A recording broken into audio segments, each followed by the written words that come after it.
या व्यवहारामध्ये मी जी माहिती घेतली त्याच्यामध्ये चर्चा मोठ्या प्रमाणात सुरू झाल्यावर आपल्या राज्याचे मुख्यमंत्री नागपूरला होते।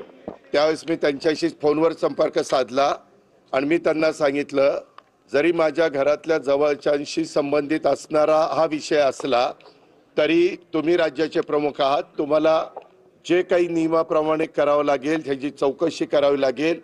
काय तुमच्या मनामध्ये समिती नेमायची असेल, जे काही करायचं असेल, कारण आपण एवढ्या मोठ्या राज्याचं नेतृत्व करतात ते करा। मला माझा त्या गोष्टीला पाठिंबाच राहील, कारण शेवटी वस्तुस्थिती आरोप करणं सोपं असतं, परंतु त्या आरोपातली वस्तुस्थिती काय आहे हे जनतेला कळणं देखील तितकंच महत्त्वाचं असतं।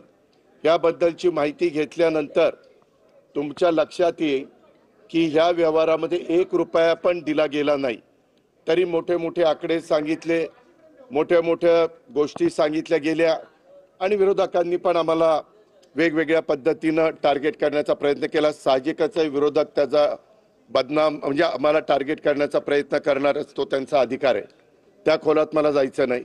परंतु मला आज संध्याकाळी कळालं की ह्यामध्ये ते जे काही डॉक्युमेंट झालेले होते ते सगळे कॅन्सल करण्यात आलेले आहेत।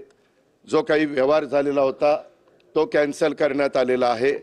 दुसरी गोष्ट, या राज्याचे ॲडिशनल चीफ सेक्रेटरी रेव्हेन्यू यांच्या अध्यक्षतेखाली काही विभागीय आयुक्त आणि काही वेगवेगळे मान्यवर यांची समिती आजच काहीतरी जाहीर करण्यात आलेली, विभागीय आयुक्त पुणे, अप्पर मुख्य सचिव महसूल मुद्रांक नोंदणी, जमाबंदी आयुक्त आणि संचालक भूमी अभिलेख, नोंदणी महानिरीक्षक व मुद्रांक नियंत्रक पुणे, जिल्हाधिकारी पुणे आणि सहसचिव मुद्रांक महसूल व वन विभाग, आणि त्यांना ह्या संदर्भामध्ये ह्या सगळ्याची चौकशी करून हे साधारण 1 महिन्याच्या आत हा अहवाल सादर करावा अशा पद्धतीने सूचना केलेल्या आहेत की मौजे मुंडवा, तालुका पुणे शहर, जिल्हा पुणे येथील सर्वे नंबर 88 मधील जमीन खरेदीच्या दस्तामध्ये झालेल्या अनियमिततेबाबत चौकशी समिती नियुक्त केलेली आहे।